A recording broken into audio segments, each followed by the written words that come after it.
देख रहे हैं सिटी पोस्ट लाइव और मैं हूं आपके साथ नेहा मिश्रा। आज की सबसे प्रमुख खबरें। एनडीए में सीट शेयरिंग फाइनल आज हो सकती है। आधिकारिक घोषणा। बीजेपी और जेडीयू में सीट बंटवारे पर सहमति बन चुकी है। बीजेपी 121 सीटों पर, जेडीयू 108 सीटों पर और हम पार्टी 14 सीटों पर चुनाव लड़ेगी। आज शाम तक एनडीए की संयुक्त प्रेस कॉन्फ्रेंस होने की संभावना है। बक्सर से आनंद मिश्रा को बीजेपी टिकट, सूत्रों ने दी बड़ी जानकारी। बक्सर सीट से आनंद मिश्रा को बीजेपी ने टिकट देने का निर्णय ले लिया है। हालांकि आधिकारिक ऐलान बाकी है, लेकिन बताया जा रहा है कि सुबह उन्हें पार्टी दफ्तर बुलाकर टिकट का सिंबल सौंप दिया गया है।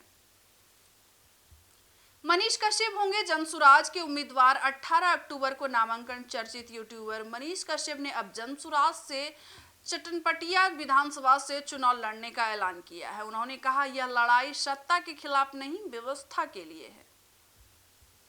चिराग पासवान की एलजेपी। रामविलास पासवान ने 29 सीटों पर उतारे उम्मीदवार। एलजेपी रामविलास ने 27 उम्मीदवारों के नाम फाइनल कर दिए गए हैं। चिराग पासवान ने खुद उम्मीदवारों को सिंबल दिया और कहा, हम बिहार में विकास और युवाओं की राजनीति करेंगे।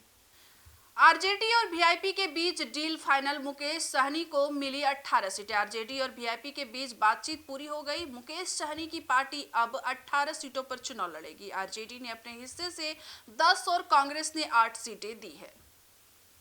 कांग्रेस की पहली सूची तैयार। 65 उम्मीदवारों के नाम पर मुहर। दिल्ली में हुई कांग्रेस की सीईसी बैठक में 65 नाम फाइनल कर दिए गए हैं। जल्द ही पार्टी की पहली लिस्ट जारी होगी।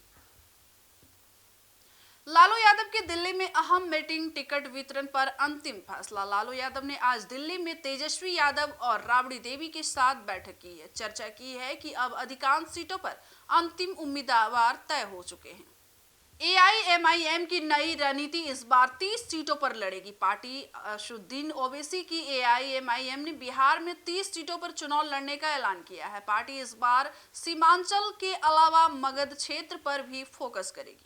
बिहार में मौसम फिर बदलने वाला है। कई जिलों में बारिश के आसार। मानसून की वापसी के बाद भी उत्तर बिहार के कई जिलों में हल्की बारिश और बादल छाए रहने के संकेत है।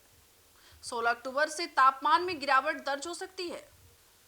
बिहार पुलिस की बड़ी कार्रवाई। आचार संहिता उल्लंघन पर 24 केस दर्ज। बिहार चुनाव के मद्देनजर राज्य भर में 24 केस दर्ज किए गए हैं। आचार संहिता उल्लंघन, बैनर, पोस्टर और सार्वजनिक संपत्ति को नुकसान के मामले शामिल हैं। तो ऐसे ही 10 प्रमुख खबरों के लिए बने रहिए हमारे सिटी पोस्ट लाइव के साथ। धन्यवाद।